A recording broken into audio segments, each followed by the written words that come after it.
주식시마론입니다. 오늘 첫 번째 주제 지금 바로 화면으로 확인하시죠. 목요일 주식시마론의 첫 번째 주제 공개하겠습니다. 화이자에 이어 모더나 FDA 승인 신청, 백신 확산에 따른 영향은? 네, 이번 주 위험자산 선호 심리에 불이 지펴진 건 바로 화이자의 FDA 정식 승인이었고요. 또 오늘 오전에 모더나의 FDA 정식 승인 신청이 있었습니다. 과연 앞으로 주식시장의 동력이 더욱더 돼줄 수 있을 것인가, 여기에 대해서 이야기 나눠보도록 하겠습니다. 오늘 하나금융투자 삼성동 금융센터 윤여민 FA 팀장입니다. 안녕하십니까? 네, 안녕하십니까? 네. 그런데 우리 장은 오늘 일단 금리 인상 때문에 좀 주춤하는 모습을 보여주고 있는데요. 지금 우리 주식시장 버블인가요? 아닌가요? 버블이요? 저는 황당하다는 표정을 지으시네요. 저는 버블이라고 생각해 본 적이 한 번도 없는데요. 미국장은 버블인가요? 아닌가요? 미국장도 버블이라고 생각해 본 적 없는데요. 네. 앞으로 꾸준하게 갈 수밖에 없는 근거는? 일단은 저는 충분히 업사이드가 있다고 생각을 하고 있고, 일단 미국장을 좀 예로 들어보게 된다면, 테이퍼링 관련된 이슈, 그 다음에 뭐 금리 인상 관련된 이슈가 좀 가장 첨예하게 지금 큰 이슈가 되지 않을까 좀 싶은데, 과거에 좀 경험이 있었지 않습니까? 2014년에 테이퍼링을 했었고 15년부터 18년까지 금리 인상을 했었는데, 오히려 그 구간에서 지금 이제 다우 같은 이제 종합지수 같은 경우는 다 신고가를 경신한 모습을 좀 보여줬기 때문에 결국은 데이터로 판단할 수밖에 없는 상황인 거죠. 결국 이제 테이퍼링이나 금리 인상 같은 경우는 이제는 이제 경제가 다시 원점으로 돌아가고 다시 한번 활성화된다는 어떤 그런 의미에서 받아들이면 될 것 같고, 일단 우리나라 같은 경우는 사실은 그러니까 월화수 좀 오르다가 이제 오늘 금리 인상, 그 다음에 잭슨홀 미팅 관련된 좀 어떤 관망 심리가 좀 전해지면서 우리 장은 살짝 좀 흔들리고 있습니다만, 일단 뭐 코스피나 코스닥 같은 경우 일단은 기간 조정을 계속 받고 있는 상황이라고 보실 수 있을 것 같아요. 그래서 아직까지도 일단 상승에 대한 추세는 분명히 꺾이지 않았다고 말씀드릴 수 있을 것 같고, 굳이 뭐 저는 이제 수치로 좀 말씀을 드리면 일단은 코스피 기준으로 했을 때 저는 아직까지는 좀 더 업사이드가 좀 있다라고 좀 생각을 하고 있습니다. 이제 뭐 상반기 이제 마치고 하반기 7월 달에 뭐 3,700까지 간다는 뭐 그런 예상이 좀 많았었는데요. 저는 좀 보수적으로 그래도 지금 6월 20일 날 3,300을 찍었었는데 한 3,400까지는 올 하반기에는 좀 분명 반등이 나오지 않을까 생각을 하고 있고, 저는 이제 내년 상반기가 좀 가장 큰 불장이 되지 않을까 생각하고 있습니다. 네, 알겠습니다. 경기 회복세가 진행형이고 또 현재 장을 또 뒤엎을 만한 그런 큰 변화가 없다. 상승장은 계속 유지가 되고 있다는 점, 그리고 기간 조정이 이어지고 있는 과정 속에서 현재 뭐 주식에 대해서 비관적으로 볼 필요는 전혀 없다라고 예상을 해주셨습니다. 자, 백신에 대한 이야기 오늘 첫 번째 주제인데요. 먼저 미국의 화이자 백신의 정식 승인이 나오게 되면서 여기에 대한 기대감이 상당히 또 커졌습니다. 그 내용들을 좀 알아볼게요. 일단 23일 날 이제 미국 현지 시간에서 이제 FDA에서 화이자, 그다음 바이오엔테크가 이제 개발을 한 신종 코로나19 이제 백신이 정식으로 좀 승인이 됐는데요.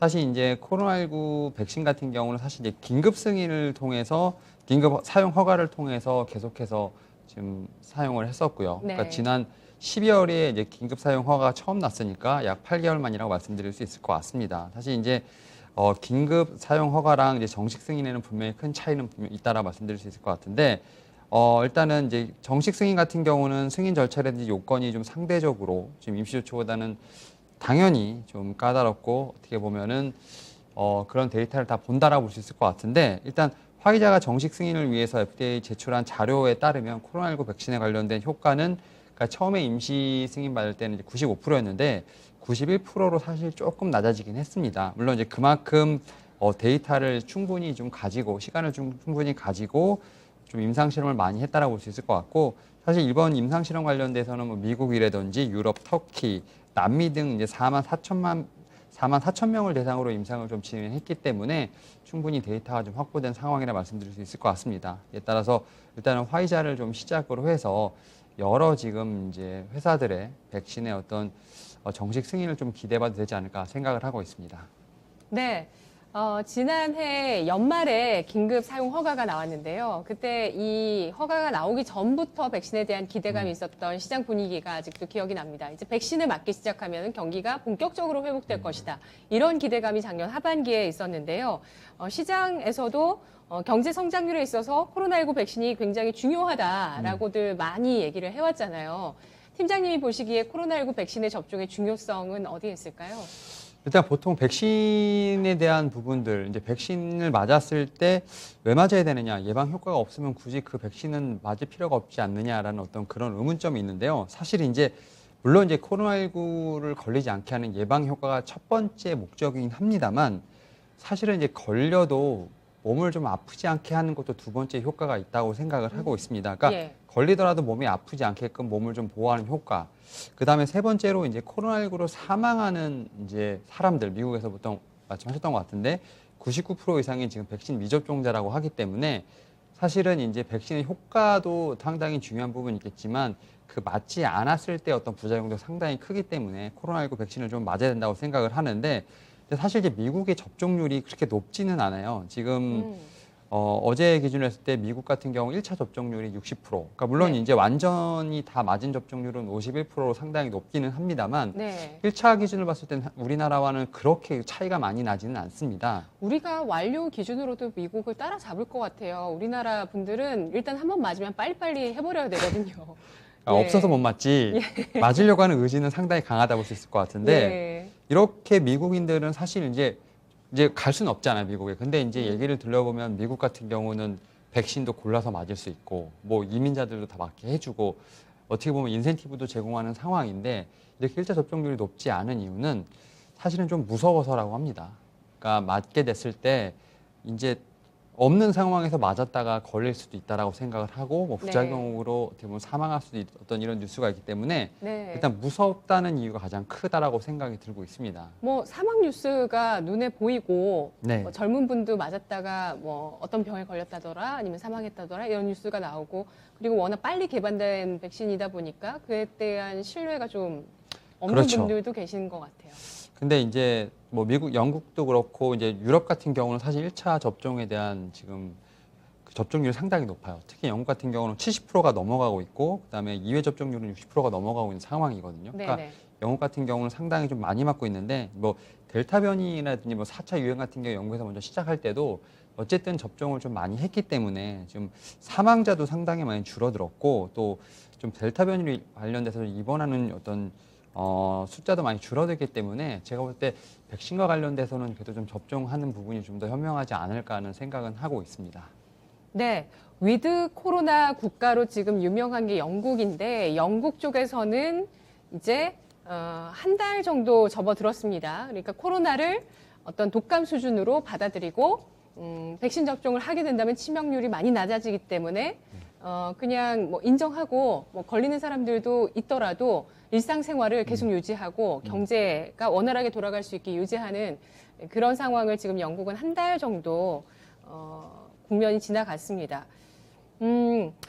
코로나19 백신의 정식 허가가 나오면서 시장에서는 백신 접종자가 더 늘어날 거라는 기대감이 나왔거든요. 근데 이게 진짜 가능할까? 미국 내에서 정식 승인이 나왔다고 실제로 더 많이 맞는 분들이 늘어날까라는 생각이 들던데 영향력 어떨 거라고 보시나요? 그러니까 이제 앞서 말씀하셨던 것처럼 영국 같은 경우는 이제 접종률이 70%가 넘었기 때문에 네. 일단은 좀 그 집단 면역 형성이 됐다고 좀 판단을 하고 이제 뭐 위드 코로나로 지금 가는 상황이라 말씀드릴 수 있을 것 같습니다. 예. 일단 뭐 프리미어리그 축구를 보더라도 지금 축구장의 관중이 꽉 찰 정도로 일단은 거의 일상생활에 좀 복귀가 유력한 상황인데 지금 미국 같은 경우는 앞서 말씀드린 것처럼 1차 접종률이 지금 60%가 좀 넘기 때문에 아직까지는 지금 집단 면역이라고 좀 말하기는 사실 좀 힘들지 않을까 좀 생각을 하고 있는 상황인데 이렇게 정식적으로 허가 났을 경우에 좀 할 수 있는 이제 조치들이 좀 많이 있습니다. 네. 사실 이제 긴급 사용 승인, 뭐 임시 사용 승인일 때는 사실은 이제 코로나19 백신을 좀 강제할 수 없는 부분이 분명히 있다 말씀드릴 수 있을 것 같습니다. 부작용에 대한 부분을 책임질 수 없는 부분이 있는데, 근데 일단은 지금 정식 허가가 나면서 바이든 대통령도 지금 이제 정식 승인 날 때까지 백신을 맞지 않겠다고 한 이제 미국인들에게는 이제 접종할 때가 됐다라고 좀 언급을 했고요. 특히 이제 뭐 지방 정부부터 시작해서 공무원을 시작으로 해서 뭐 이제 민간 부분까지도 좀 접종에 대한 부분을 좀 강력하게 요구를 하고 있는 상황입니다. 이에 따라서 미국 같은 경우는 국방부가 일단 뭐 군인에게 백신 접종을 의무화하겠다고 밝힌 부분이 있습니다. 그리고 일단 뉴욕시 같은 경우도 백신 접종을 좀 강제를 시작했다라고 말씀드릴 수 있을 것 같고요. 뭐 기업들도 상당히 지금 동참을 하고 있는 상황이라 말씀드릴 수 있을 것 같습니다. 특히 뭐 이제 뭐 유나이티드 항공 같은 경우는 이제 10월 25일까지 접종을 좀 완료해라. 그렇지 않을 경우에는 이제 해고가 된다라고 좀 통지를 내렸는데 10월 25일에서 지금 9월 27일로 좀 앞당긴 상황입니다. 한 달 정도를 앞당겼기 때문에 결국은 이제 백신 사회로 가는 어떤 미국도 볼 수 있지 않을까 생각을 하고 있고 이에 더불어서 우리나라도 이러한 부분에서 좀 더 모멘텀이 있지 않을까 좀 생각을 하고 있습니다. 네. 우리나라 같은 경우는 오늘부터 18세부터 49세까지 연령대 백신 접종이 시행이 됩니다. 오늘 첫날이고요. 저도 이 백신을 예약해서 네. 9월 말 정도에 맞을 걸로 예약을 해놨는데 미리 맞으실 분들은 추석 전에 맞아도 된다는 문자를 제가 받았어요. 예약하셨어요? 예, 저는 9월 10일로 알고 있습니다. 9월 10일 금요일로 알고 있고 네. 이 방송을 피해서 요일을 잘 선택해서 맞는 걸로 하고 있습니다. 하겠습니다. 현명하시네요. 우리 성공적으로 백신 접종을 하는 걸로 하도록 하고 오늘 오전에 모더나가 또 미국 FDA의 코로나 백신 정식 승인 신청을 완료했다는 소식이 네. 나왔습니다. 얀센의 백신은 또 어떻게 될지 앞으로 이 또 두 기업의 FDA 승인 절차 과정들은 어떻게 진행될지 알아볼까요? 그러니까 23일 날 화이자 정식 승인이 나왔잖아요. 그리고 이제 모더나가 정식 승인을 위한 절차를 마쳤고요. 그러니까 사실은 이제 FDA에서도 좀 이제 활발하게 일을 할 것으로 보이고 있는데 결국 이제 모더나 백신도 이제 화이자랑 똑같이 mRNA 관련 기반으로서 지금 기술이 개발이 됐고 관련된 부분에서 분명히 이제 백신에 관련된 부분들 지금 얘기를 하고 있는데요. 일단은 뭐 모더나도 지금 화이자와 마찬가지로 임상 데이터가 좀 상당히 많은 이제 좀 제출을 했다고 합니다. 2차 접종 후 6개월이 지나도 93%의 효능을 지닌 후기 연구 자료까지 좀 첨부가 된 부분이 있기 때문에 일단은 모더나 같은 경우도 충분히 지금 승인이 예상된다 말씀드릴 수 있을 것 같습니다. 특히 이제 18세 이상의 모든 사람들을 대상으로 해서 지금 FDA의 사용 승인을 지금 허가를 하는 부분이 있기 때문에 일단 이런 부분에서도 충분히 제가 볼 때는 뭐 빠르면 수주 그다음에 뭐 어떻게 한 달 내에 지금은 승인이 나지 않을까 좀 생각을 하고 있고 일단은 모더나 같은 경우는 이미 지금 미국 정부의 3억 회분 접종의 이상의 백신을 좀 제공할 레퍼런스가 있기 때문에 이런 부분도 분명히 승인에 도움이 되지 않을까 좀 생각을 하고 있습니다. 그리고 일단 말씀하셨던 것처럼 얀센 같은 경우도 지금 준비를 하고 있는 상황인데 일단 뭐 화이자, 지금 모더나, 얀센 같이 지금 백신에 관련된 지금 기술을 개발했던 업체들 같은 경우 계속해서 지금 사용 승인에 대한 부분들 지금 대기를 하고 있는 부분이 있기 때문에 향후에 좀만 뭐 9월이든 10월이 된다고 한다면 오히려 이제 백신을 좀 골라서 맞을 수 있는 좀 승인된 백신을 좀 볼 수 있지 않을까 좀 생각을 하면서 일단 이런 부분에 대한 기대는 충분히 있다라고 말씀드릴 수 있을 것 같습니다. 네. 얀센 백신은 맞으면 아프다고 맞아보신 또 시청자분께서 유튜브에 글을 남겨주셨는데요.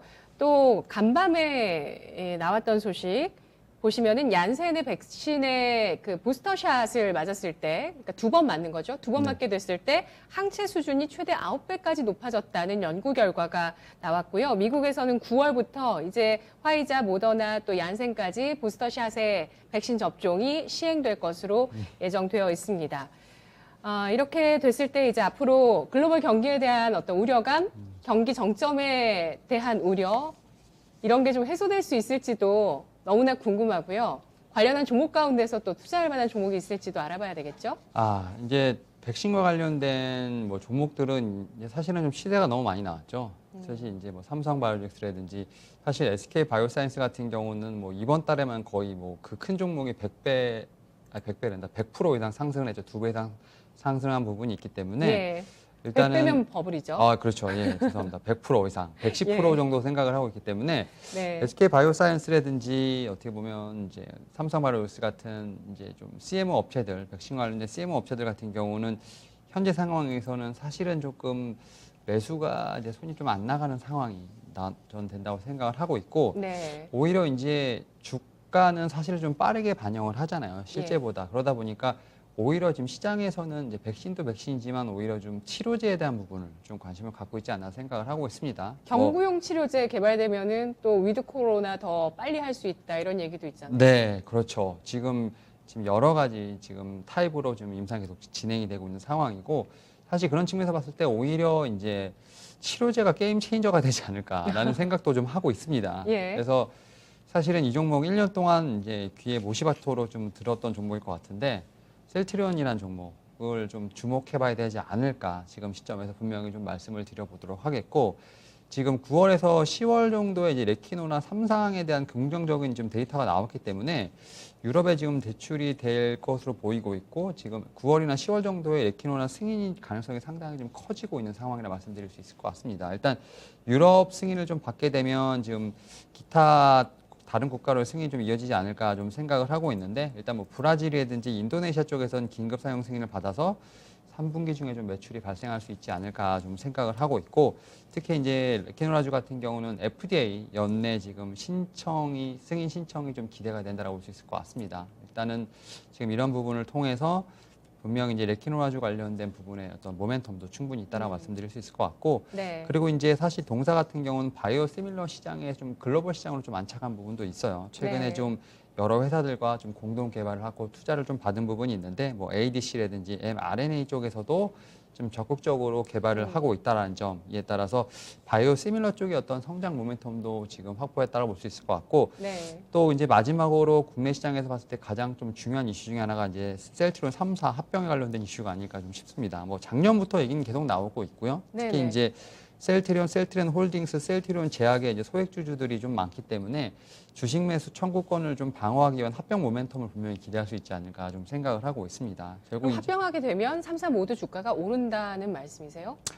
일단은 당연히 좀 그렇지 않을까 좀 생각을 하고 있습니다. 네. 일단은 이 부분에 대해서는 아직까지는 제가 구체적으로 이제 어떤 지금 청사진을 그리고 있는지는 정확히는 좀 더 파악을 해봐야 되는 부분이 있겠습니다만. 근데 어쨌든 수수는 합병으로 가는 건 맞다고 보세요? 네, 수술은 맞다고 생각을 하고 있고 예. 결국 합병이 된다고 하면 이제 셀트리온 헬스케어랑 셀트리온 제약이 이제 코스닥에서 나오게 되고 이제 셀트리온이랑 합쳐지면서 코스피로 지금 상장이 될 것으로 보이고 있고 뭐 셀트리온 홀딩스 그러니까 이름도 정확히 아직은 정확히 잘 모르겠고 어떤 좀 절차가 좀 있는 부분이 분명히 있겠습니다만 어쨌든 기존 주주들을 위한 어떤 모멘텀도 분명히 좀 마련될 것으로 보이는 부분이 있고요. 결국 이제 합병을 한다는 건 회사의 가치를 올림과 동시에 이제 주주들을 보면 어떻게 보면 좀 보호하기 위한 지금 그런 부분도 충분히 있기 때문에 네. 결국은 회사의 펀디멘탈뿐만 아니라 좀 이런 좀 지배 구조 관련된 부분까지도 충분히 저는 모멘텀으로서 고려가 돼야 되지 않을까 좀 생각을 하고 있습니다. 이에 네. 따라서 치료 제한 모멘텀도 분명히 있다라고 말씀드릴 수 있을 것 같고 당연히 그렇게 되면 매출도 당연히 오르겠죠. 그리고 일단 어떤 지배 구조에 관련된 이슈가 좀 포함되어 있는 부분이 있기 때문에 저는 지금부터는 좀 셀트리온에 좀 충분히 관심을 가져도 되지 않을까 생각을 하고 있습니다. 네. 뭐 셀트리온의 그 바이오 시밀러의 파이프라인이 워낙 이제 잘 글로벌에 안착이 돼 있기 때문에 굳이 뭐 코로나 치료제 아니더라도 올해 실적 성장세가 사실은 예상이 되어 있었는데 네. 레키로나가 더해졌고요. 여기에 아까 말씀해주신 뭐 ADC 쪽에 대한 투자, 네. 이거 이제 항체 약물 접합체라는 기술인데 이게 이제 코로나 국면이 되면서 더 부각이 됐죠. 맞습니다. 빠르게 잘 뭐 백신이나 치료제가 우리 몸에 효과를 발휘할 수 있게끔 하는 그러한 기술력들 이런 거에 대해서 정말 셀트리온이 발빠르게 투자를 하고 또 치료제도 출시하는 그런 모습들이 너무나 뭐 자랑스럽고 너무나 긍정적인데 주가는 어찌된 일인지 사실 조정을 좀 거치면서 지금 또 반등을 좀 주고 있는데 제 주변에서 많이 물어보세요. 셀트리온은 그렇게 좋은데 왜 주가는 많이 못 가나요? 이런 질문을 하시는 분들이 여전히 계시거든요. 그러니까 작년 10월 중순부터 네. 12월까지 거의 약 한 달 반 동안에 지금 주가를 상당히 급하게 땡겼죠. 뭐 20만 원 정도부터 23만 원부터 39만 원까지면 대략 한 2배 정도를 그냥 한 달에서 한 달 반 만에 좀 땡겼다고 보시면 될 것 같고 네. 또 이제 40만 원을 좀 계산하기 쉽게 말씀을 드렸죠. 40만 원에서 지금 현재 25만 원, 24만 원까지 지금 조정이 나왔기 때문에 약 한 40%좀 조정이 나온 상황입니다. 가격적으로 크게 조정이 나왔고 일단 지금은 5월부터는 이제 살짝 좀 기간 조정을 좀 받고 있는 상황인데 저는 충분히 조금은 이제 바닥을 다지는 모습을 좀 보여주고 있다라고 생각을 하고 있습니다. 사실 이제 좀 안타까운 것 중에 하나가 이제 지금 은퇴하신 서정진 회장이 지금 어떻게 보면 사실은 좀 언론에 대한 어떤 그런 회사의 공시 같은 경우도 좀 많이 냈었는데 사실 최근까지는 좀 그런 부분이 좀 전무했던 부분들 이런 부분을 통해서 사실 주주분들에게 상당히 좀 안타까움이 있었는데 좀 실적이 잘 나오고 있고 또 충분히 좀 주가가 쉬었다는 점, 그 다음에 지금 제가 볼 때는 기간 조정이든지 어떤 가격 조정을 좀 충분히 받았기 때문에 이제는 좀 실적에 대한 부분이 올라오게 된다면 주가는 다시 한번 좀 실적과 맞게끔 다시 한번 반등이 나오지 않을까 좀 생각을 하고 있고, 저는 충분히 뭐 목표가랑 손절가를 좀 타이트하게 드리긴 했습니다만 충분히 그 이상도 가지 않을까 좀 생각을 하고 있습니다. 네, 알겠습니다. 우리 채팅창에서는 이제 앞으로 코로나 치료제가 나오면 코로나 국면은 끝난다 라고 생각하시는 분도 계시는 것 같아요. 동의하세요? 뭐 사실 저는 그 부분에 대해서 사실은 알 수 없겠지만 코로나 치료가 뭐 모르겠어요. 감기 같은 어떤 바이러스성 어떤 이런 면역 질환 같은 경우는 좀 치료가 완벽하게 치료가 될까라는 부분에 좀 의구심은 있습니다. 물론 이제 뭐 메르스라든지 사스 같은 경우는 없어지긴 했습니다만 결국은 이제 그것도 이제 바이러스성의 어떤 변이라고 보시면 될 것으로 보이고 있고, 코로나가 종식된다 하더라도 보면 한 4년에서 5년에 한 번씩 이런 좀 호흡기 질환에 대한 부분이 좀 유행이 좀 타는 것 같아요. 그래서 또 다른 어떤 다른 모습으로 나올 수 있는 부분이 있다라고 좀 말씀드릴 수 있을 것 같고, 사실 이제 사스나 메르스 같은 경우는 사실 아직 그 임상이나 치료제가 진행이 되다가 아직 끝나지 않은 상황이거든요. 그런 상태에서 좀 병이 없어졌기 때문에 지금 그 이후에 팔로우업이 없었는데, 지금 코로나 같은 경우는 워낙 지금 글로벌적으로 좀 심각하다 보니까 이렇게 지금 글로벌 제약사들의 어떤 치료라든지 어떤 백신에 대한 개발이 좀 있었는데요. 일단 저는 사실은 코로나19가 좀 끝나길 간절히 바라는 사람이긴 합니다만 사실은 그 의학적인 부분에 있어서만큼은 제가 뭐라고 확신드릴 수는 없겠습니다만, 코로나19는 제가 볼 때는 좀 생활의 일부분을 좀 녹아드는 상황이 좀 계속 이어질 것이고 생각을 하고 있고, 이에 따라서 치료제라든지 백신 같은 경우는 당분간은 좀 우리 곁에 좀 있어야 되지 않을까 생각을 하고 있습니다. 알겠습니다. 관련한 모멘텀들도 계속 이어질지를 지켜보면서 지금 국면에서 가장 또 주목할 수 있을 만한 종목으로 코로나 치료제 종목 셀트리온 목표 주가 35만 원 그리고 손절가는 24만 5천 원으로 제시하면서 주목을 하고 있습니다. 첫 번째 주제였고요. 두 번째 주제 넘어가겠습니다. 위드 코로나 시대 오나 컨택트주 전망은? 코로나 4차 대유행이 계속되고 있습니다. 컨택트주의 주가 움직임부터 살펴볼게요. 사실 이제 컨택트 관련돼서 사실은 최근까지 좀 많이 힘들었던 것도 사실입니다. 이제 근데 화이자 이 지금 정신 승인이 나오면서 사실 이제 미국 같은 경우도 좀 그동안 조금 흐름이 좋지 않았던 컨택트들이 좀 많이 반응이 있었고, 네. 사실 우리나라 같은 경우도 좀 반응이 좀 있었습니다. 이에 따라서 저는 이제 크게 한 4가지 섹터로 좀 구분을 하고 있는데, 여행, 그다음에 백화점, 면세점, 그다음 카지노, 항공, 이렇게 크게 4가지로 좀 구분을 하고 있는데, 하지만 사실 우리나라는 좀 상황이 그래도 좀 녹록하지 않은 건 또 사실입니다. 지금 미국과는 달리 아직까지는 코로나 확진자가 좀 줄어들고 있지 않는 상황, 아직까지도 조금 계속되고 있다는 점, 이에 따라서 그 수도권을 대상으로 4단계 거리두기는 계속 연장이 되고 있다는 점이라고 볼 수 있을 것 같고, 사실 이제 수도권뿐만 아니라 지금 지방에서도 지금 4단계 격상이 좀 이어지고 있는 상황입니다. 이제 뭐 전북 전주시라든지 지금 안주군 같은 데서 좀 4단계 격상이 좀 이어지고 있는 부분이 있기 때문에 일단 컨택츠들의 반등은 좀 이번 주에 조금 나오긴 했습니다만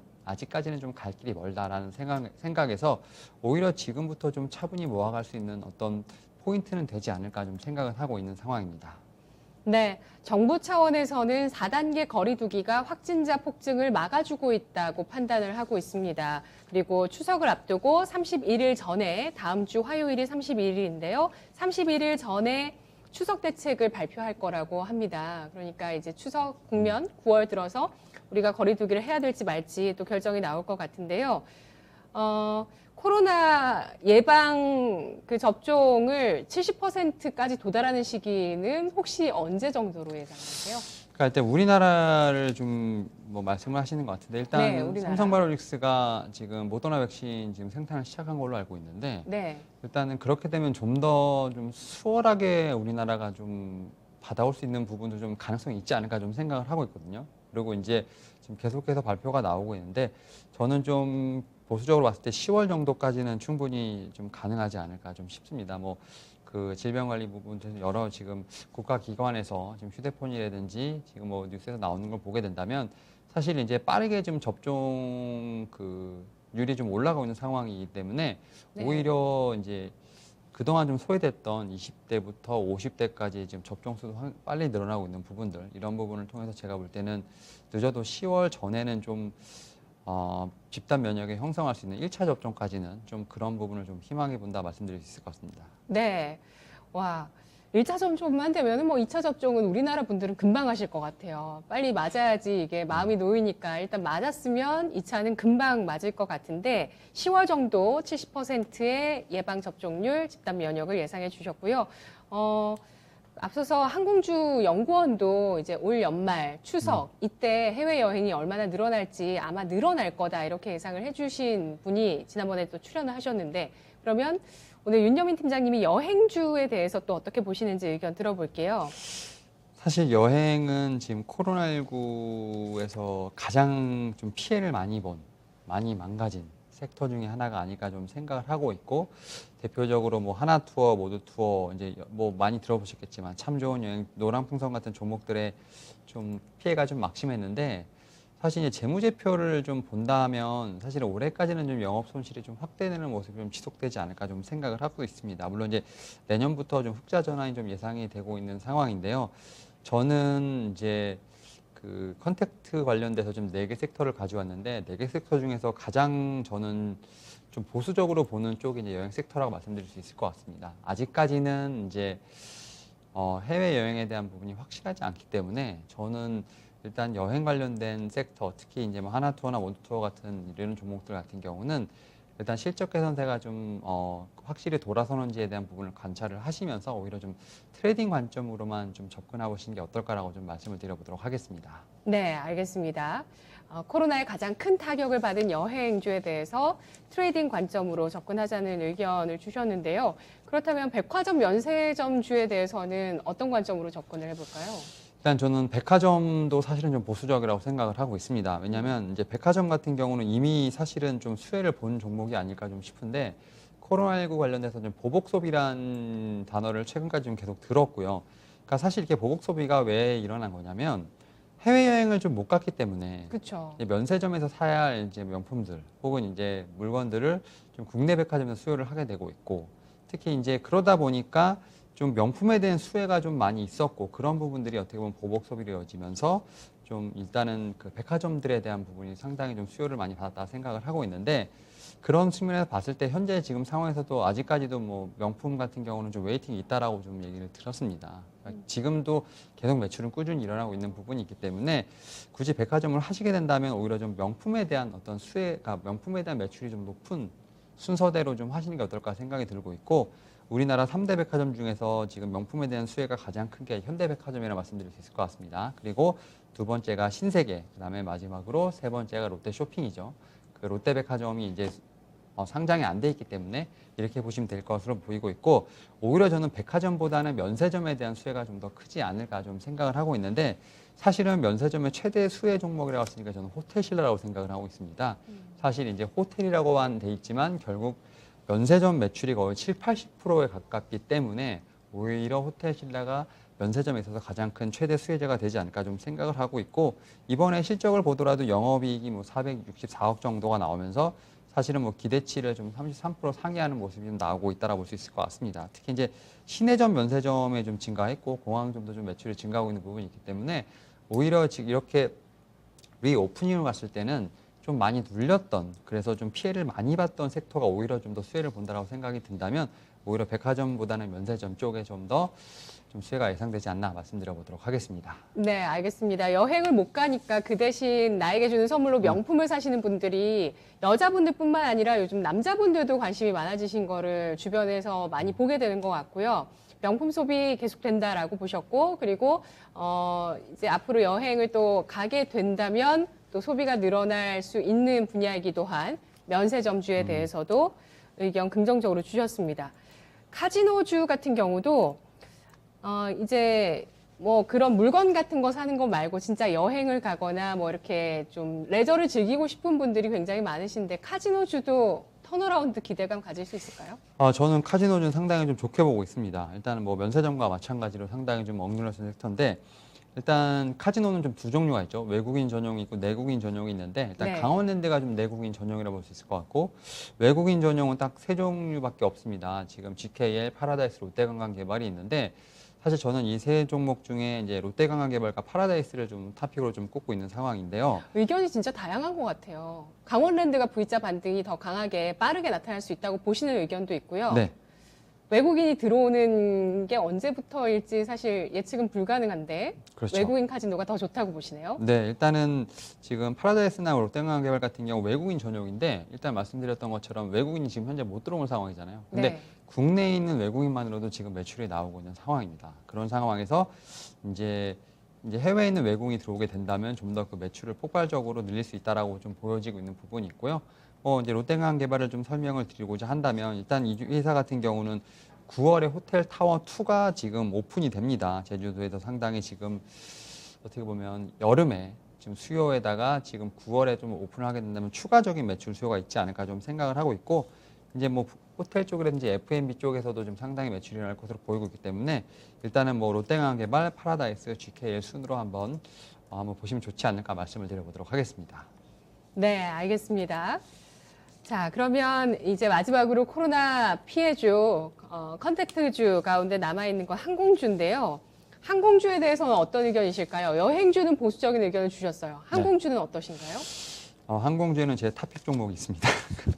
지금 딱 항공하면 떠오르는 게 일단 두 가지 종류일 겁니다. LCC랑 그다음에 FSC 두 가지가 있을 것 같은데 이제 LCC 같은 경우는 원래 이제 국내선을 기반으로 했고 좀 이렇게 단거리 해외 여행을 좀 주로 했던 해외 노선을 했던 이제 항공들 뭐 에어부산이라든지 진에어가 좀 여기에 속해 있다 말씀드릴 수 있을 것 같고 이제 FSC 같은 경우 풀 서비스 캐리어라고 해서 이제 원거리 비행이 가능한 원거리 해외 여행이 가능하면서 화물 운송까지 가능한 이제 이 회사가 이제 대한항공이랑 아시아나항공이라고 볼 수 있을 것 같은데 사실 아시아나랑 대한항공 같은 경우는 실적이 상당히 좋다 말씀드릴 수 있을 것 같습니다. 특히 이제 대한항공 같은 경우는 2분기 실적이 뭐 시장 기대치를 좀 크게 상회를 했고요.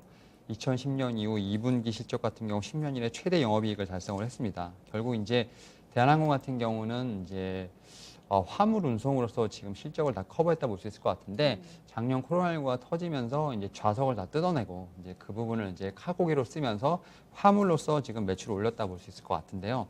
사실 저는 이제 대한항공보다도 사실 좀 아시아나 항공을 좀 상당히 좋게 보고 있다 말씀드릴 수 있을 것 같은데 사실 이제 항공회사들의 가장 큰 문제가 이제 리스 부채 관련된 부분입니다. 왜냐하면 비행기들 다 리스를 해오는 거지 다 자기 자산이 아닌데요. 사실 이제 코로나19가 터졌다고 해서 그 리스를 반납하거나 이럴 수는 사실 없는 상황이기 때문에 대한항공이라든지 이런 회사들 같은 경우는 좀 화물로서 썼던 어떤 그런 극단의 조치를 취했던 것이고요. 특히 이제 아시아나 같은 경우는 제가 좀 좋게 보는 이유 중에 하나가 뭐냐면 이번에 이제 대한항공으로 인수가 되지 않습니까? 특히 이제 대한항공이 제3자 주주 배정을 통해서 지금 아시아나항공에 1조 5천억 정도 지금 납입을 할 것으로 예상이 되고 있는데 일단 아시아나항공 같은 경우는 지금 2분기 봤을 때 지금 부채율이 2,000%가 넘어가는 상황입니다. 근데 지금 주주 배정을 통해서 1억 5천 정도가 1조 5천 정도가 들어오고 그중에 5천원 정도를 지금 부채 상환할 것으로 보이고 있기 때문에 지금 부채 상환율이 그러니까 부채를 상환하게 되면 부채율이 2천에서 한 600%까지 떨어지는 상황이고 상당히 재무제표가 개편이 되지 않을까 좀 생각을 하고 있습니다. 여기에 네. 또 인수에 대한 모멘텀도 충분히 있기 때문에 저는 아시아나항공이 좀 더 좋아 보인다라고 말씀을 드릴 수 있을 것 같습니다. 네, 알겠습니다. 8월 들어서 델타 변이 바이러스 확산세 속에서 급락세를 보였던 이런 컨택트주들, 많은 종목들이 200일 이평선을 이탈하는 흐름을 보이기도 했었는데 이 화이자의 백신 정상 승인 소식 이후에 V자 반등을 보여주고 있는 모습들 공통적으로 나오고 있고요. 이 가운데서 종목을 선별할 필요가 있겠다라는 관점 제시를 해주고 계시고요. 항공주 FSC 종목으로 대한항공, 아시아나항공 탑픽으로 두 종목 꼽아주셨습니다. 그리고 카지노주 가운데서는 외국인 카지노, 롯데관광개발, 그리고 면세점주 호텔신라 이 네 가지 종목을 컨택트 가운데 주목할 수 있을 만한 종목으로 선별을 해주셨네요. 오늘 분석 여기까지 듣겠습니다. 고맙습니다. 네, 감사합니다. 네, 주식시마론 여기까지 오늘 순서 마쳤습니다. 백신 접종이 더 가속화되면서 연말로 갈수록 또 시장의 여론들이 어떻게 변화하는지 주목을 해보셔야 되겠는데요.